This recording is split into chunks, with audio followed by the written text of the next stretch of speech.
बचपन कंधों पर बीता, जवानी व्हील चेयर पर बीत रही है और आगे बढ़ते बढ़ते अब जब 54 साल की उम्र आ गई है तो अजय गुप्ता खुददारी और मेहनत के साथ अपने पैरों पर खड़े हो चुके हैं। ये बातें कभी ऐसी आपको महसूस नहीं होती है कि ये प्रॉब्लम है आपके साथ। मैं छोटा बच्चा था, मैं 9 महीने की उम्र में मुझे पोलियो हो गया। आपके घर वाले आपको ही दिखाने के लिए तैयार नहीं होते। मेरे साथी वो मुझे गोदी में लेके किसी तरह मैनेज करके और बाहर स्कूल के बाहर जो सड़क के ऊपर मतलब लिटरली सड़क के ऊपर एक दो बेंच होते थे, उसमें से एक बेंच पर बिठा देते थे। वो रुकने की कोशिश भी कभी कभी करते थे। मुझे याद है एक ने कहा, यार मैं बहुत कोशिश करता हूँ पर मेरी मम्मी बोलती है तेरी जिम्मेदारी है क्या, हर बार तू ही रुकेगा क्या, मुझे जाना पड़ेगा। 5, 10, 15 मिनट बाद ऐसा लगता था अंधेरा हो गया, 4:30 बजे भी लगता था तो अंधेरा हो गया। अब क्या होगा, कोई गाड़ी आ गई तो, कोई ट्रक ने टक्कर मार दी तो, मेरे को भूल गए तो घर वाले लेने आए। आप ऐसे सोच के अपने आप को डिप्रेस करने लगते थे। बातों को 38 साल हो गए होंगे, 40 साल हो गए होंगे, आज भी याद आती है। तो मैं जब भी उसके बाद कैलिपर पहन के घर से निकला तो मैं मुस्कुराते हुए निकला कि वो कहीं से मुझे कह रहा होगा आप मुस्कुराते हुए अच्छे लग रहे हो।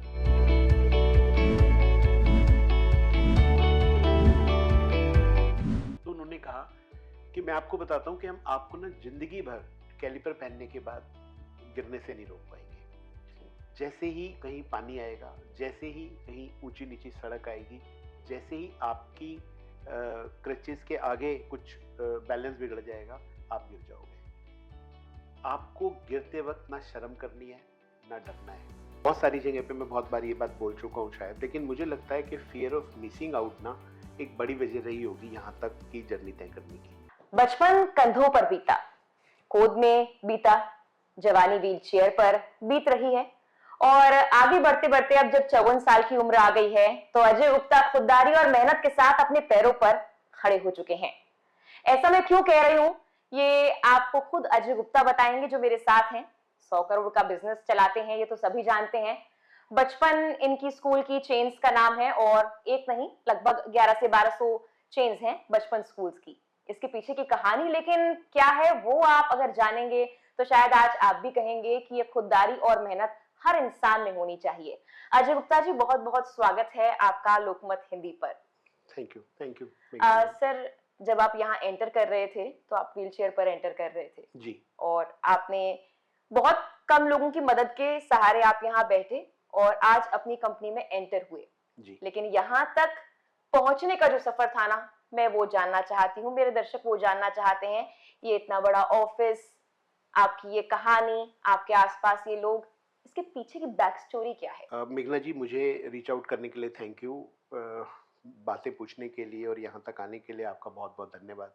बहुत सारी जगह पे मैं बहुत बार ये बात बोल चुका हूँ शायद, लेकिन मुझे लगता है कि फियर ऑफ मिसिंग आउट ना एक बड़ी वजह रही होगी यहाँ तक की जर्नी तय करने की। ये शब्द तो शायद अभी पॉपुलर हुआ है पिछले कुछ सालों में, लेकिन मैं बहुत छोटा था तब भी फियर ऑफ मिसिंग आउट था कि मैं किसी फ़ोटो में रह ना जाऊँ।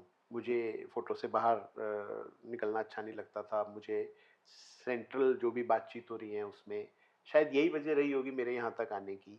बट अगर इसको दूसरे तरीके से देखें तो मैंने राइट टाइम पर ये गैप आइडेंटिफाई किया कि हमारे देश में प्ले स्कूल को लेकर जितना काम किया जाना चाहिए या जितनी availability of resources, man power, systematic approach होनी चाहिए, वो नहीं थी। मैं खुद 2 बच्चों का पिता था और पिता था और हूँ, और उस समय मेरे बच्चे प्ले स्कूल से आ रहे थे। तो मैं देखता था कि उनके पास जो किताबें हैं, उनको जो पढ़ाने के तरीके हैं, जो सिस्टमेटिक अप्रोच उस एज में मिलनी चाहिए बच्चों को, वो नहीं मिल रही थी। मैं शायद लकी था, मेरे को वो गैप आइडेंटिफाई हुआ और मैंने उस गैप को आइडेंटिफाई करने के बाद देश को समझने की कोशिश की कि भारत है क्या और भारत में एजुकेशन को लेकर क्या काम किया जाना चाहिए। राइट समय था। मैं भी शायद यंग था, मुझे ज़्यादा जुनून था काम करने का। हमने बचपन प्ले स्कूल की शुरुआत 2004 में की। एक बार बचपन प्ले स्कूल की शुरुआत होने के बाद हम लोगों ने मुड़कर नहीं देखा। आज हमारी इस 20 साल की जर्नी के बाद देश भर में लगभग हम 3 लाख बच्चों को पढ़ाते हैं। गुवाहाटी, अरुणाचल प्रदेश, आसाम, कश्मीर, कन्याकुमारी, भारत के लगभग सभी हिस्सों में बचपन के प्ले स्कूल हैं। 1200 प्ले स्कूल के जरिए हम उन सपनों को वापस लाने की कोशिश कर रहे हैं जो एक माँ बाप अपने बच्चे के लिए देखता है कि उसे बचपन में मिलने चाहिए। एक ऐसा स्कूल जहाँ आने के बाद बच्चे वापस घर ना जाना चाहें, एक ऐसा स्कूल जहाँ से वापस जाने के लिए बच्चे रोए कि मुझे वापस नहीं जाना है, ऐसे स्कूल की कल्पना हम देश भर में कर रहे हैं। ये आपके बचपन स्कूल की कहानी है, ये आपके बच्चों के बचपन की कहानी है। आपके बचपन की कहानी कहाँ से शुरू होती है? आपने कब सोचा कि मैं ज़िंदगी में क्या करना चाहता हूँ? कब आपने सोचा कि मेरी ज़िंदगी में जो परेशानियाँ हैं, मैं उन्हें झेल कर आगे बढ़ना चाहता हूँ? आपका बचपन कैसा रहा है? मेरा बचपन बहुत अच्छा रहा मैम, क्योंकि आप बचपन में नादान होते हैं, आपको पता नहीं होता है कि आप किस पीड़ा से गुजर रहे हैं और जी, क्या पीड़ा आपको आने वाले सालों में आएगी। आपको ये नहीं पता होता है कि जो कुछ मेरे साथ हो रहा है उसकी वजह क्या है, ये कैसे ठीक होगी, ये सब जब आप कुछ बड़े हो जाते हैं तब शायद आपको कुछ बात समझ में आती है, और फिर जब आप पूरे बड़े हो जाते हैं और सोशल मीडिया आपके साथ होता है तब आपको ये बातें ज़्यादा समझ में आती जी, हैं। तो हम जिस समय की बात कर रहे हैं तब सोशल मीडिया नहीं था, मैं भी छोटा था। ये बातें कभी ऐसी आपको महसूस नहीं होती हैं कि ये प्रॉब्लम है आपके साथ। मैं छोटा बच्चा था, मैं 9 महीने की उम्र में मुझे पोलियो हो गया। तब तक पोलियो के वायरस फैल चुका था देश भर में और उसकी दवाइयाँ बस शुरू हुई थी, एक बहुत फर्स्ट फेज में थी। तो मुझे पोलियो के लिए जो मिलने चाहिए थे मेडिसिन वो नहीं मिली थी, और मैं मतलब ये सफ़र हो गया मेरा शुरू, तो मैं सफ़र रहा। मैं बच्चों के तौर पे मतलब बहुत खुशहाल बच्चा था, मेरे परिवार बहुत बड़ा था, मुझे सारे दिन वो गोदी में लेके घूमते थे, कोई पीठ पे लाद के घूमता था, कोई गोदी में लेके जी। जाता था। मैंने कोई बाजार, देश का कोई हिस्सा, कोई मेला, कोई रामलीला, कोई यात्रा कुछ नहीं छोड़ी। देश भर में मेरे परिवार ने मुझे घुमाया, गोदी में लेकर, कंधे पे लादकर, गाड़ी में बिठाकर, जो भी उस वक़्त साधन होते थे, बस, ठेला जैसे भी कहा जाए, उन सब में मेरा बचपन बहुत अच्छा था। उम्र बढ़ने के साथ-साथ ये एहसास हुआ कि जो भी ये कुछ हो रहा है, ये बहुत देर तक नहीं हो सकता है। इसके लिए मुझे खड़ा होना होगा, अपने पैरों पर चलना होगा, आगे के सफ़र को तय करने के लिए आगे बढ़ना होगा। क्लास 9th तक आते-आते मुझे कैलिपर्स और क्रचेस पे खड़ा होना पड़ा। तो मैंने कैलिपर और क्रचेस पहनने शुरू किए, उस पे ट्रेनिंग की और तब मैं खड़ा होके आगे काम कर पाया। आपने इसे अपनी ताकत बनाया, लेकिन जब बच्चे स्कूल जाते हैं, बहुत सारी चीज़ें फेस करते हैं, वो मुझे लगता है किसी भी वे में आप ले लीजिए, सिर्फ एक बीमारी को लेकर नहीं, बल्कि पीयर प्रेशर भी होता है, आस-पास बच्चों से बात करते हैं, तो किसी चीज़ में अपने आप को कम आँकते हैं, किसी में ज़्यादा आँकते हैं। तो जब आपका बचपन बीत रहा था, आप स्कूल गए, बच्चों से मुलाकात की और लोगों के बीच गए, टीचर्स से बात की, जी। वहाँ किस तरह का माहौल आपको मिला? ये हमारा दुर्भाग्य है कि हम देश में डिसेबिलिटी के बारे में नहीं पढ़ाते हैं। तब भी नहीं पढ़ाते थे और अब भी नहीं पढ़ाते हैं। अब बहुत थोड़ा पढ़ाते हैं, शुरुआत हो गई है, लेकिन disability is as a subject ये समझना बड़ा मुश्किल होता है। तो डिसेबिलिटी का सबसे पहला मतलब होता है कि आपको भगवान पसंद नहीं करते हैं। डिसेबिलिटी का दूसरा मतलब होता है कि आपके घर वाले आपको ही दिखाने के लिए तैयार नहीं होते हैं। डिसेबिलिटी का मतलब होता है कि आपके कोई पुराने जन्मों के दुष्कर्म थे, पाप था जिसकी वजह से आपके साथ हो रहा है। डिसेबिलिटी का बहुत बहुत सारे डिसेबिलिटी के मतलब निकाले जा सकते हैं। तो मैं ये कहना चाहूँगा कि जब मैं स्कूल में था, मेरे जो दोस्त थे, जो मेरे टीचर्स थे, वो एक्चुअली में मेरे दोस्त नहीं थे। जो मेरे टीचर्स थे वो एक्चुअली में मेरे टीचर्स नहीं थे। उनके लिए मैं एक ऐसा व्यक्ति था जिसको कोई आके डेस्क पे बिठा जाता था, वो अपनी क्लास सुनता रहता था और फिर उसको शाम को कोई लेकर चला जाता था। मुझे ऐसा कभी महसूस नहीं हुआ कक्षा 8 तक, जब तक मैं 13-14 साल का था, कि मेरा कोई दोस्त है, और आज भी मेरी उस पूरी लिस्ट में कोई बचपन का दोस्त नहीं है। जो 2-3 दोस्त बने वो क्लास 9th में बने, क्योंकि तब तक शायद ये समझने की शक्ति बच्चे में आ जाती है कि ये कोई बहुत गलत बच्चा नहीं है, ये कोई बहुत जी, अलग तरह का व्यक्ति नहीं है। लेकिन उससे पहले तो ना दोस्त ऐसे मिले और ना हमारे टीचर्स ऐसा, with all due regard to teaching system. मैं एक सरकारी स्कूल में पढ़ा हूँ मैम, कक्षा 3 में पहली बार मेरा एडमिशन हुआ, क्योंकि मैं अपनी दुकान पे, दादाजी की दुकान पे बैठा हुआ था, और वहाँ सरकारी स्कूल के एक हेडमास्टर आए और उन्होंने कहा कि मुझे लगता है आपने मन बना लिया है कि बच्चे को अनपढ़ रखेंगे। उन्होंने कहा नहीं नहीं, हम बहुत पढ़ाते हैं। उन्होंने कहा नहीं नहीं, मेरे को पता है आपने मन बना लिया है कि आप बच्चे को अनपढ़ रखेंगे। तो उन्होंने कहा नहीं नहीं, इसकी प्रॉब्लम है, इसे स्कूल कैसे लेके जाएंगे, खड़ा नहीं हो पाता है। तो उन्होंने कहा नहीं मतलब मेरे को तो ये पता है। तो उन्होंने टोट करके समझाने की कोशिश की कि अगर ये चल नहीं सकता है तो आपको तो इसे और ज़्यादा पढ़ाना चाहिए, इसे और ज़्यादा सिखाने की कोशिश करनी चाहिए। जबकि वो एक सरकारी स्कूल के हेडमास्टर थे प्राइमरी के। तो इस तरह से फिर उनके पुश करने पर मैं थर्ड क्लास में बीच में ही, सेशन के बीच में ही स्कूल जाने लगा। फिर थर्ड फोर्थ फिफ्थ किया, फिर सिक्स सेवन्थ एट्थ उसी सरकारी स्कूल के फर्स्ट फ्लोर से किया, फिर नाइन्थ क्लास में। तो ये जर्नी बड़ी अलग सी होती है क्योंकि आपने अपने सहपाठियों को, अपने समाज को, अपने दोस्तों को, जो भी आप दोस्त बोले, घर परिवार को ये नहीं सिखाया होता है कि डिसेबिलिटी क्या है, बिल्कुल। इसका साथ कैसे देना है, इसके साथ कैसे खड़े रहना है। अभी भी मैं अमेजिंगली बोलता हूँ, अभी तो वो किसी फिल्म में भी ये डायलॉग आया है जो शायद श्रीकांत फिल्म आई है, वो मेरा डायलॉग था, पता नहीं उनके पास कैसे पहुंचा। तो मैं ये बोलता हूँ कि अगर सड़क पर एक ब्लाइंड व्यक्ति खड़ा है तो हमें इतना सिखाया गया कि हाथ पकड़ के उसकी सड़क पार करवा दो। उसे सड़क पार करनी भी है या नहीं करनी, ये हमें पढ़ाने में नहीं पढ़ाया गया। अगर आप अपनी कॉमन सेंस लगा के पूछ लेते हैं और फिर उसके बाद उस व्यक्ति का क्या होगा, इससे कोई सरोकार नहीं है। तो अगर आप ध्यान से देखेंगे अपनी अभी तक की किताबें, तो शायद डिसेबिलिटी के बारे में हम इतना ही पढ़ाते हैं कि कितनी तरह की होती है, उस व्यक्ति के मन में क्या चल रहा होता है, आप उसकी क्या मदद कर सकते हैं, क्या आप उसकी तरफ मुस्कुरा के देख सकते हैं, क्या आप उसकी हाइट के बराबर आके घुटनों के बल बैठ के एक व्हीलचेयर वाले व्यक्ति के साथ बात कर सकते हैं, क्या आप उससे आपका दिन अच्छा हो, मेरा दिन अच्छा हो की शुभकामनाएं मांग सकते हैं। इतनी सी रिक्वायरमेंट होती है। या वो लाइन में है तो आप उसे लाइन में अपनी जगह दे सकते हैं। तो ये बेसिक्स भी हमारी एजुकेशन सिस्टम से मिसिंग है, अभी तक भी मिसिंग है।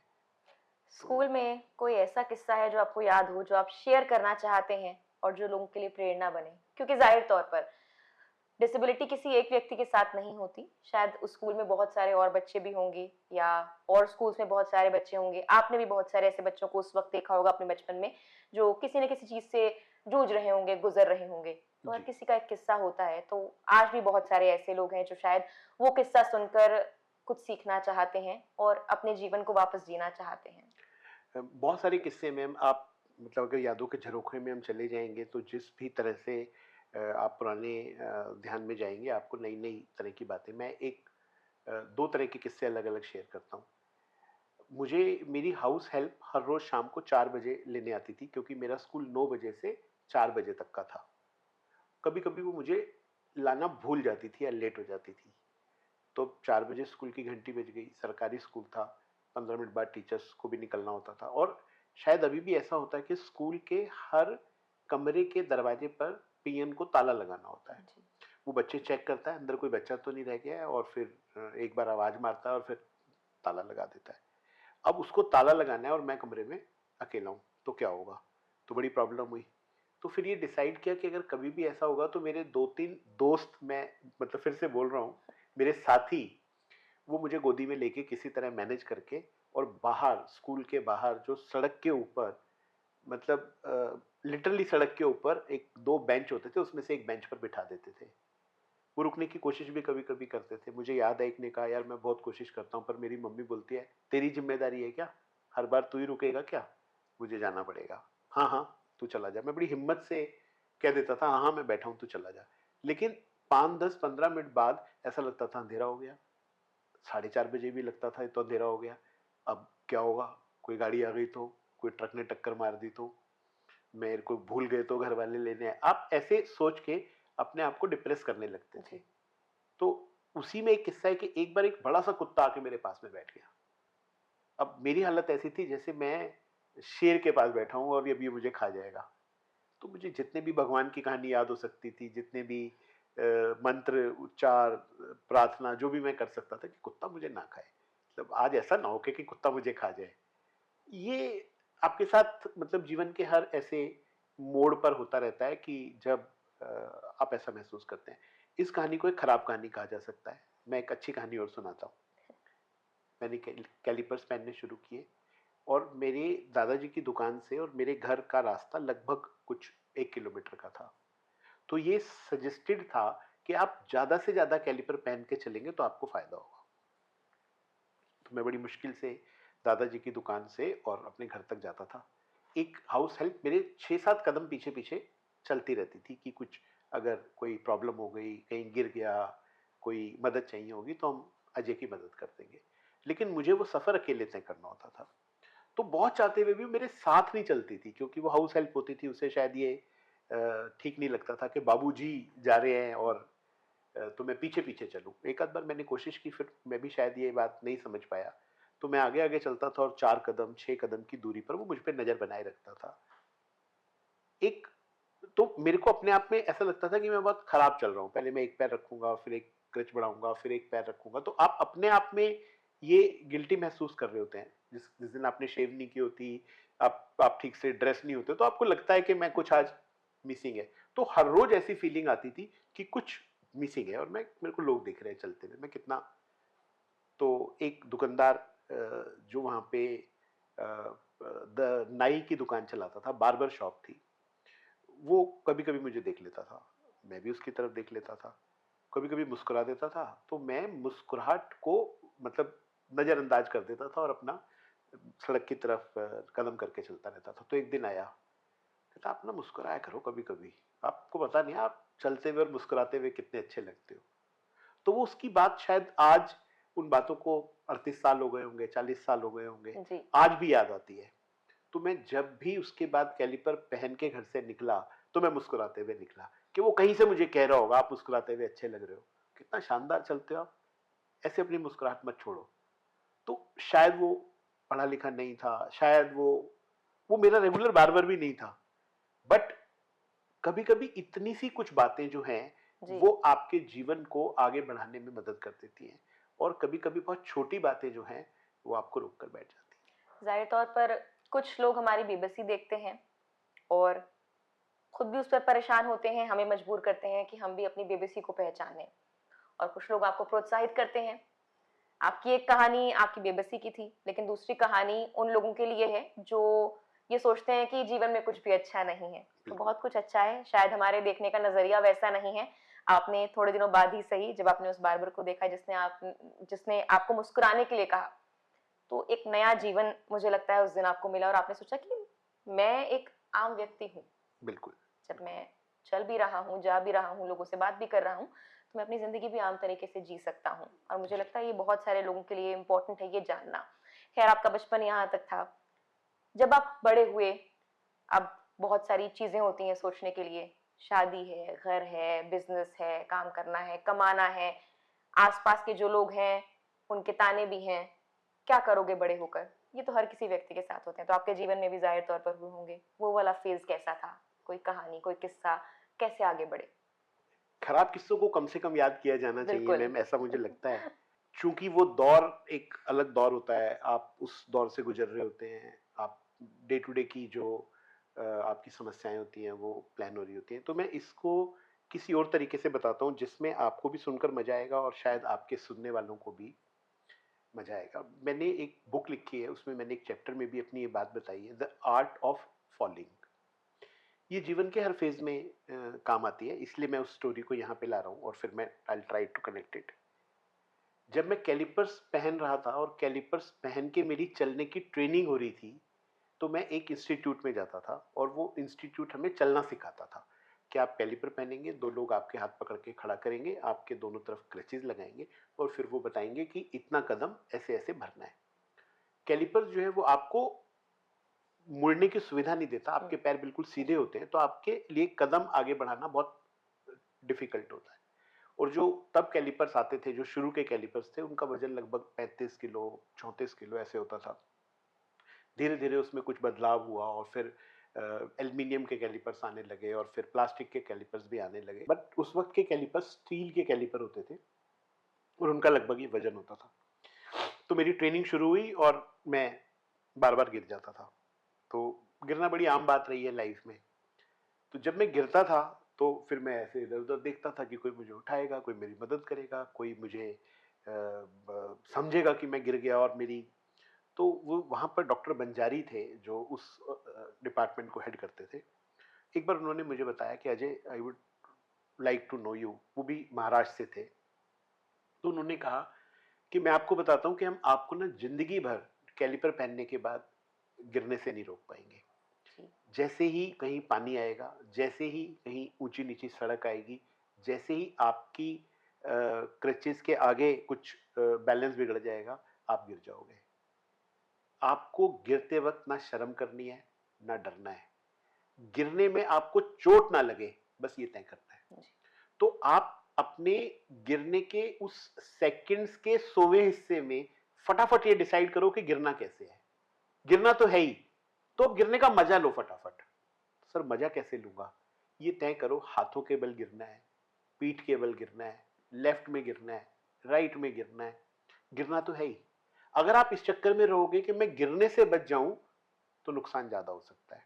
इसलिए जब गिरना है जल्दी से गिरो, गिरने का मजा लो, और आपका सिर ना फूटे, आपके दांत ना टूटे, ये आर्ट आपको सीखनी है।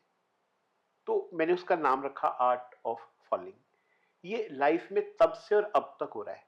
मैं अपने आप को गिरने से नहीं रोक पा रहा हूं, पर हाँ, वो चोट ना लगे जी। ये मुझे कोशिश करनी है, क्योंकि जो उस वक्त सीखा था वो आज भी जीवन में काम आ रहा है। बिजनेसेस में बहुत सारे फेलियर्स हुए, मैंने बहुत सारे अलग अलग बिजनेसेस ट्राई किए। वो आर्ट ऑफ फॉलिंग मेरी मदद करती रही कि इतना नहीं गिरना है कि आपको चोट लग जाए। जी। गिरकर फिर से उठना है, संभलना है, खड़ा होना है, और फिर अगला सफर शुरू करना है। ये मुझे लगता है कि सीख जो थी उम्र भर के लिए कुछ काम आ रही है।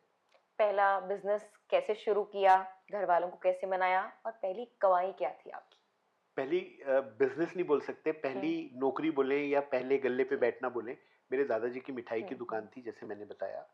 तो सबसे पहले मैंने मिठाई की दुकान पे जाना शुरू किया, और हर रोज 4 घंटे बैठने के बाद आपको 10 रुपए मिलते थे।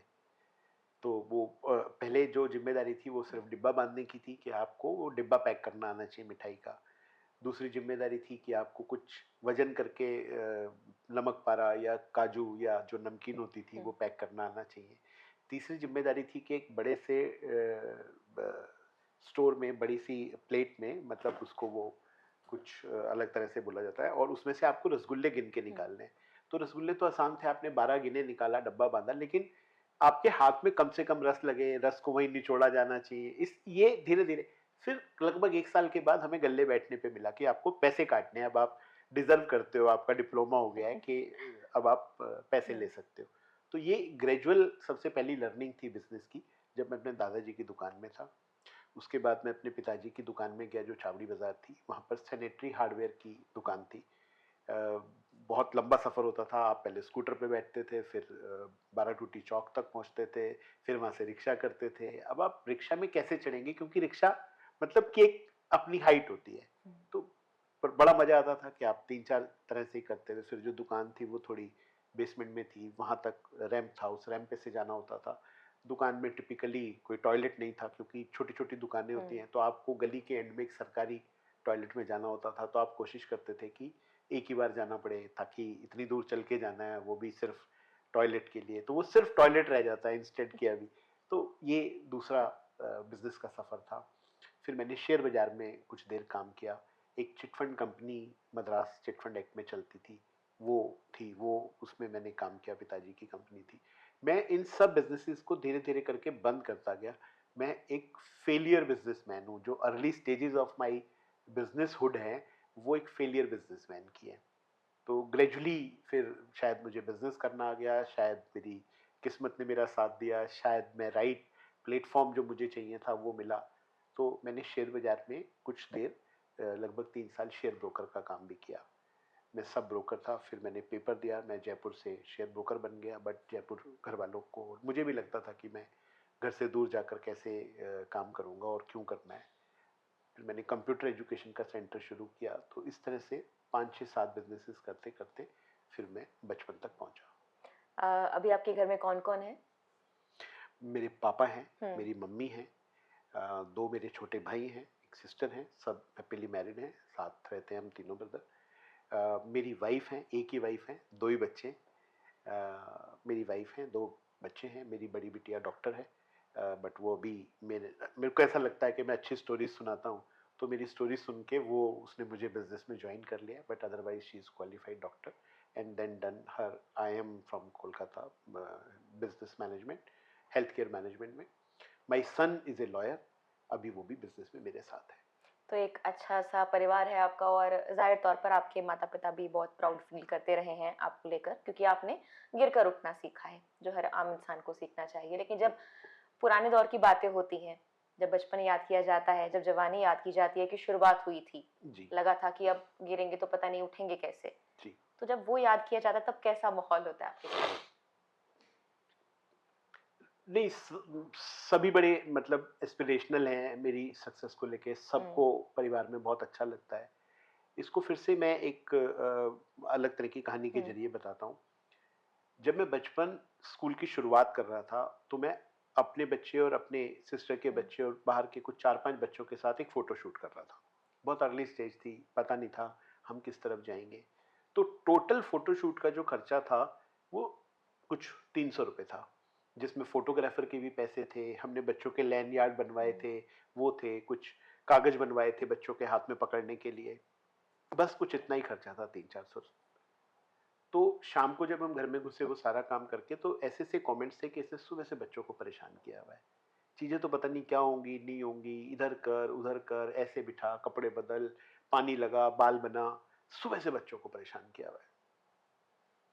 जब उसके 6 साल बाद 5 साल बाद बचपन थोड़ा आगे बढ़ गया और मैं फॉर्मल स्कूल का शूट कर रहा था, तो 14 लाख रुपए का बजट था, 12-13-14 बच्चे थे, 3 दिन की शूटिंग थी, 6-7 लोकेशंस थी दिल्ली में।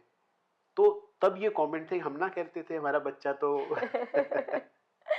तो आपको प्रूव करना पड़ता है अपने आप को हर स्टेज पर, हर फेज पर और हर सब्जेक्ट में। मैंने ये इंटरव्यू शुरू करने से पहले ही आपसे कहा था, सक्सेस सब लोग देखते हैं, जी लेकिन जानना लोगों को चाहिए उस संघर्ष के बारे में, उस कहानी के बारे में जो सक्सेस के पीछे छुपी है, जी क्योंकि रास्ता बताने वाले बहुत कम मिलते हैं। आखिर के जो फल मिला है उसके बारे में तो सब बखान करते हैं। तो यही हमारा मकसद है कि आपकी ये कहानी लोगों तक पहुंचे। जब आपने बचपन स्कूल की चेंज शुरू की, मैंने आपकी कहानी पढ़ी है कि आप गए, दूर दराज के इलाकों में भी गए, जी आपने लोगों को पैम्फलेट्स दिखाए, जी। वहां रिएक्शन कैसा मिला था? मैं मेरा एक मिक्स रिएक्शन होता है। मैं हम्म। आपको अगर इसको स्टोरी की फॉर्म में बताने की कोशिश करूं तो मैं कैंडिडेट ए के पास पहुंचा। कैंडिडेट ए ने मुझे गेट खोला, नीचे से ऊपर तक देखा। हाँ जी बताइए। जी वो आपने फ़ोन किया था और हम अपनी फ्रेंचाइजी देने आए हैं आपको, आप बताओगे? जी। कुछ समय दे दो आप हमें बताने के लिए। सर आपने तो फ़ोन किया था और आप चाहते थे हम आपसे पूछ के आपके घर आए। कोई बात नहीं, थोड़ा सा समय दे दो आप हमें। रिएक्शन टू, हम अगले घर में पहुंचे। कैंडिडेट बी, आप फ्रेंचाइजी, आइए अंदर आइए। अब उन्होंने अपनी वाइफ को बुलाया और कहा कि फटाफट से ना, मतलब मैं पंजाब में था, दूध बना के लाओ मलाई मार के। मैंने कहा सर मैं चाय पी पाऊंगा, दूध की आदत नहीं है दिल्ली। नहीं नहीं हम आपको, अच्छा तो चाय बनाओ मलाई डाल के। हाँ जी बताओ। फ्रेंचाइजी ए ने भी नहीं ली और फ्रेंचाइजी बी ने भी नहीं, बट बी ने मुझे वो मलाई वाली चाय पिलाकर थैंक यू बोला कि आप मेरे दरवाजे तक आए। सी, उसने ऐसा भी बोला, इस हालात में आप मतलब घर घर जाते हो, एक तरह से डोरबेल बजाते हो और अपनी चीजें बेचने की कोशिश करते हो। और डी ने ऐसा भी बोला कि इस हालात में भी आप ऐसे बेचने जाते हो, कमाल है आपको, बड़ा मजा आ गया आपसे मिलके। फ्रेंचाइजी तो ए ने भी नहीं ली, बी ने भी नहीं ली, सी ने भी नहीं ली, डी ने भी नहीं ली। लेकिन अगर मुझे बहुत सारे सी मिल जाते, ए और सी मिल जाते, बी और डी नहीं मिलते, तो शायद मैं टूट जाता। जी। मुझे लगता कुछ बड़ा गलत हो रहा है, मुझे इनके दरवाजे नहीं आना चाहिए, मुझे डोरबेल नहीं बजानी चाहिए। वो आपके बिजनेस के लिए क्या लाया है प्लेट में ये मैटर नहीं करता, कौन लाया है जी। ये मैटर करता है। हमारे सारे एग्जीक्यूटिव अभी जब ट्रैवल करते हैं तो वो मुझे मीटिंग में जाने से पहले अपनी फोटो खींच के भेजते हैं, सर मैं ऐसा दिख रहा हूँ। मतलब ये एक मैंडेट है हमारे यहाँ पे कि मैं ऐसा दिख रहा हूँ। तो मैं उसे बोलूंगा तेरी शर्ट तो आधी बाजू की है, आपने जैकेट नहीं पहनी है, आपकी टाई का रंग ठीक नहीं है, आप कैसे दिखते हो। जी। तो मैं जैसा उसको दिखता था, इसकी वजह से भी वो मुझे बिजनेस नहीं करना चाहता था। अभी भी शायद वो पूछता है कि आ, वो मतलब जो आपके बॉस हैं अजय जी, क्योंकि अभी फ्रेंचाइजिंग में जरूर ये नाम आता है कि आपके डायरेक्टर कौन है, आपके फाउंडर कौन है, मेरी स्टोरी को वो कुछ ना कुछ जानता है। अब भी ये मैटर करता है कि वो कितना काम करते हैं। अगर वो कल ऑफिस नहीं आएंगे तो क्या होगा, क्या वो ट्रैवल करते हैं कि नहीं करते हैं। तो ये बड़ा मैटर करता है कि आप कौन हो, आप कितनी मेहनत कर सकते हो, आप कितनी तेज भाग सकते हो, आप आपकी अंडरस्टैंडिंग ऑफ द लाइफ क्या है। तो शायद और शायद इसीलिए आपने थोड़ी देर पहले कहा कि डिसेबिलिटी के बारे में पढ़ाना बहुत ज़रूरी है। ये सोच मुझे लगता है कि वहीं से आएगी, हमें किसे कैसे ट्रीट करना है, खासकर इस मामले में ये वहीं से आएगी जब बचपन से उनके दिमाग में ये चीज़ें इनकलकेट की जाएंगी, जी सिखाई जाएंगी। हमने मैम इसमें ना अपने हिस्से का काम शुरू कर दिया है। जी, मैं वही मैं उसी सवाल पर आ ऐसा रही थी कहना बस। चाहता हूँ कि मतलब हमारे हिस्से का मतलब मैं बोलना चाहता हूँ कि देश बहुत बड़ा है, समस्याएं बहुत सारी हैं, हम सब मिलकर ही इन सब से आगे जा सकते हैं। तो हम सबको अपने अपने हिस्से का काम करना पड़ेगा। बिल्कुल। ऐसा हो सकता है कि आपके हिस्से का काम सिर्फ ये हो कि आप रोज सुबह उठें और अपने घर के बाहर पौधों को पानी दे दें। ऐसा हो सकता है कि आप पॉल्यूशन कम करने में अपनी मदद करें। ऐसा हो सकता है कि आप कारपूल कर सकते हैं, तो आप ये भी आपकी हिस्सेदारी मानी जा सकती है for the country and for. हमने 6th class onward 12th class तक के लिए अपनी किताबें बना दी हैं। अपनी किताबें जो हमने बनाई है 1st to 8th की जो हमने अपनी किताबें बनाई है, उन किताबों के अंदर हमने डिसेबिलिटी एज ए सब्जेक्ट पढ़ाना शुरू कर दिया है। उनके पेपर्स हमने बनाने शुरू कर दिए। हम जब क्वेश्चन पेपर सेट करते हैं तो उसमें 2 सवाल हम डिसेबिलिटी के बनाते ही हैं। जहां तक हमें अपने पेपर्स और अपनी किताबें लिखने का अधिकार है, वहां तक हमने उन पे काम करना शुरू कर दिया है। अब हम हैप्पीनेस को, डिसेबिलिटी को और फुलफिलमेंट इन योर लाइफ के सब्जेक्ट को लेकर 6 to 12th के बच्चों के लिए किताबें बना रहे हैं। इस साल के अंत तक वो किताबें आ जाएंगी। और उन किताबों के बारे में सबसे विशेष बात यह है कि उसके चैप्टर्स सेलिब्रिटी चैप्टर्स हैं, मतलब वो किसी ना किसी सेलिब्रिटी ने उसको लिखा है, उसमें उन्होंने अपने अनुभव को बांटा है, उसमें उन्होंने अपने तरीके से बात कहने की कोशिश की है। तो अभी मैं नाम तो लोगों के नहीं लेना चाहूंगा, let the book out, but शायद ये किताब मुझे लगता है कि इस सारे क्रम में हमारी एक आहुति होगी, हमारा एक प्रयास होगा, छोटा प्रयास होगा, जिससे हम बच्चों को बदल पाएंगे। बिल्कुल। तो जो उन 3 लाख बच्चों को हम पढ़ाते हैं फॉर्मल स्कूल्स, प्ले स्कूल के, उनके पेरेंट्स तक और उन तक तो ये किताबें पक्की पहुंच जाएंगी, चाहे हमें उसकी पेमेंट मिले या ना मिले। तो मुझे लगता है एक शुरुआत होगी और डेफिनेटली आने वाला कल आज से बेहतर होगा, इसमें बिल्कुल कोई शक की बात नहीं। बिल्कुल इनिशिएटिव लिया है, उम्मीद पूरी है, देखते हैं क्या रिजल्ट मिलता है। मैंने आपका इंस्टाग्राम प्रोफाइल देखा और भी बहुत सारी प्रोफाइल्स आपकी देखी, मैंने देखा आप बहुत सारे मंच पर गए हैं, लोगों से मिले हैं, कई बड़े चेहरों से मिले हैं। पहली बार कौन से बड़े चेहरे से आपकी मुलाकात हुई थी, वो वाला किस्सा क्या था, किस वजह से गए थे ये भी? पहले चेहरा कौन सा था मुझे ऐसे मुश्किल हो जाएगा याद करना, बट जितने भी लोगों से मैं मिला हूँ मैम, मैंने ये पाया कि वो बहुत हम्बल है। मैं 20 बड़े और छोटे चेहरे तो नहीं बोलूँगा, लेकिन मैं लगभग 20 से ज़्यादा ऐसे लोगों से मिला हूँ, बातचीत हुई है। वो हमारे किसी कार्यक्रम में आए हैं या उनसे कोई अच्छी रेपो शेयर हुई है, जिसमें मुझे शायद ही कोई एक व्यक्ति ऐसा मिला होगा, ढूंढ कर अगर मैं बोलूँ, तो जिसमें मुझे एरोगेंस मिली होगी। मुझे ऐसा लगा कि जब जब आप बड़े होते हैं, आपकी हम्बलनेस बढ़ती जाती है। जी।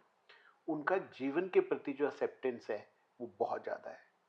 उनका अपने देश को लेकर और देश की समस्याओं को लेकर जो एक्सेप्टेंस लेवल है वो बहुत ज़्यादा है।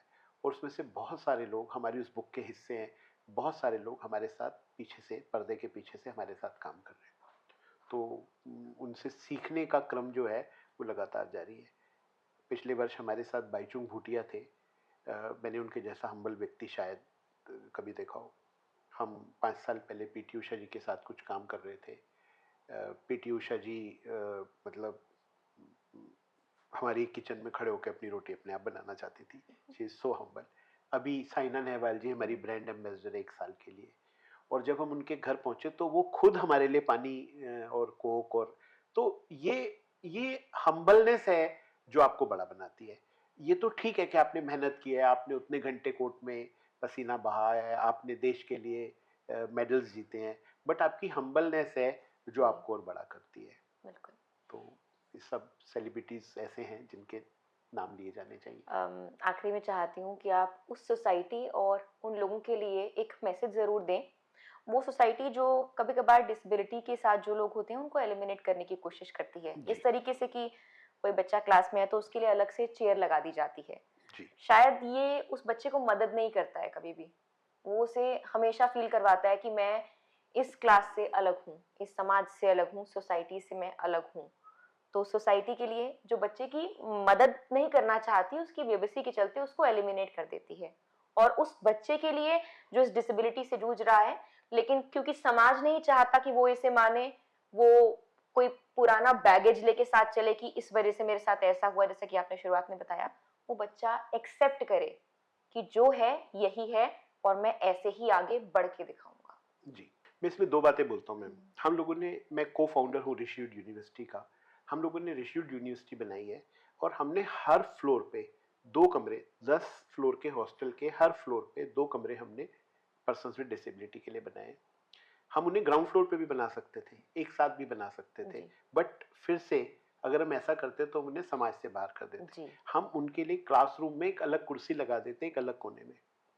नहीं, हम ऐसा नहीं करना चाहते थे। जी। वो उन्हीं बच्चों के साथ रहेंगे, हर फ्लोर पे रहेंगे और वो सारे बच्चे उनके दोस्त होंगे। उनके कमरों में कुछ एक्स्ट्रा फीचर्स हैं, ये उनकी रिक्वायरमेंट के जी। अकॉर्डिंगली। इसको दूसरे तरीके से बताने की कोशिश करता हूँ। लगभग ये एक, जब कहानी कहते हैं ना तो हम ये मन बना लेते हैं कि ये कहानी है, ये सच्ची नहीं है। तो ये बताना पड़ता है कि ये सच्ची कहानी है। जी। तो मैं ऐसे बताना चाहता हूँ कि ये एक ट्रू स्टोरी है, ऑलमोस्ट एक ट्रू स्टोरी है।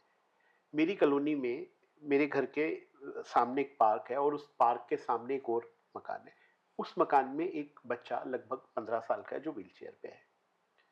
वो बच्चा हर रोज अपने बरामदे में आता है, अपनी गैलरी में आता है और वो पार्क में देखता है।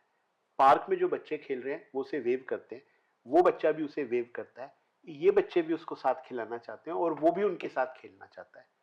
लेकिन कॉलोनी के लोगों ने पार्क का गेट ताला मार दिया है, क्योंकि उन्हें डर है कि कोई स्नैचर आ जाएगा, कोई पार्क में स्कूटर लेके चला जाएगा, कोई पार्क का बड़ा गेट खोलने से अनहोनी हो जाएगी। और ये लड़ाई भी उसके पेरेंट्स पिछले 2 सालों से लड़ रहे हैं और गेट नहीं खुलवा पा रहे हैं। तो बताइए, हम लोग कैसी सोसाइटी में रहते हैं? वो ये कहते हैं कि हम आपको एक चाबी दे देते हैं, जब आप आए आप 10 मिनट के लिए खोल दिया कीजिए, फिर ताला लगा दिया कीजिए, फिर जब बच्चा जाएगा तो फिर खोल दिया। ये कैसी व्यवस्था है? क्यों नहीं हम एक ऐसा छोटा गेट और बना देते हैं? क्यों नहीं हम उस वहां तक पहुंचने के लिए कोई एक रैंप ठीक से बना देते हैं? मतलब अगर आप डिसेबिलिटी को, खास तौर से जो पर्सन्स ऑन व्हील चेयर हैं, उनको तो एक रैंप ही मांग रहे हैं ना मैम, उससे ज्यादा तो कोई रिक्वायरमेंट ही नहीं है। हमने एकेडमिक हाइट्स पब्लिक स्कूल में, अपने स्कूल्स में, जो लगभग 110 हैं, पूरे देश में रैंप बना दी है। पूरे देश में toilet wheel chair friendly environment create कर दिया है। पूरे देश के प्रिंसिपल्स को, डायरेक्टर्स का मन ऐसा तैयार कर दिया है कि वो उन स्कूलों में जो बच्चे विद डिसेबिलिटी, मेंटल डिसेबिलिटी एक प्रॉब्लम हो सकती है, क्योंकि उससे डील करने के लिए आपको कुछ स्पेशल टीचर्स की और स्पेशल लर्निंग की रिक्वायरमेंट रहती है। लेकिन फिजिकल डिसेबिलिटी को तो डिसेबिलिटी माना नहीं जाना चाहिए ना। एक्चुअल तो फिजिकल डिसेबिलिटी तो डिसेबिलिटी है ही नहीं। ये तो ऐसा है जैसे आपको चश्मा लगा हुआ है। जी बिल्कुल। बस यही फिजिकल डिसेबिलिटी है। तो अब आप उसको इसलिए लाइन में पीछे खड़ा कर देंगे कि आपने चश्मा लगाया हुआ है, आप थोड़े मोटे हो, आप थोड़े गिट्ठे रह गए, आप लंबे ज्यादा हो गए। ये तो डिसेबिलिटी के कारण नहीं होनी चाहिए। बट अनफॉर्चुनेटली अभी भी हम ये लड़ाई देश भर में लड़ रहे हैं। अब लड़ाई लड़ाई बहुत सारे लोग लड़ रहे हैं, बहुत सारी संस्थाएं लड़ रही हैं। ये जो आप इंटरव्यू कर रहे हैं ना मैम, ये भी उस लड़ाई का एक पार्ट है। अगर आप ऐसा नहीं करेंगे तो आपकी जो जिम्मेदारी थी एज ए न्यूज़पेपर, आप वो नहीं निभाओगे। तो अगर हम थोड़ी थोड़ी सी ये जिम्मेदारी अपनी निभा देंगे तो जल्दी से हम इस देश को बदल लेंगे। बिल्कुल, यही हमारा मकसद है कि आपकी संघर्ष की कहानी के जरिए हम ये बता पाएं कि शिद्दत और मेहनत आपको अपने पैरों पर खड़ा कर देगी। वो कैसे भी करे, लेकिन आप आगे बढ़ पाएंगे। तो सबसे पहले आपको एक्सेप्टेंस बहुत जरूरी है कि आप जानें कि आप जिंदगी में आगे बढ़ना चाहते हैं। वो एक्नॉलेजमेंट बहुत जरूरी है, जो मुझे लगता है कि आप एज अ व्यक्ति, एज अ पर्सन, आपने बहुत जल्दी अपनी जिंदगी में एक्सेप्ट कर लिया और आगे बढ़ने की कोशिश की, और आज बहुत सारे लोगों को आप हमारे चैनल के जरिए प्रेरणा दे रहे हैं। आपसे बहुत अच्छा लगा मिलकर अजय जी, धन्यवाद बहुत बहुत। थैंक यू, टाइम बहुत बहुत धन्यवाद।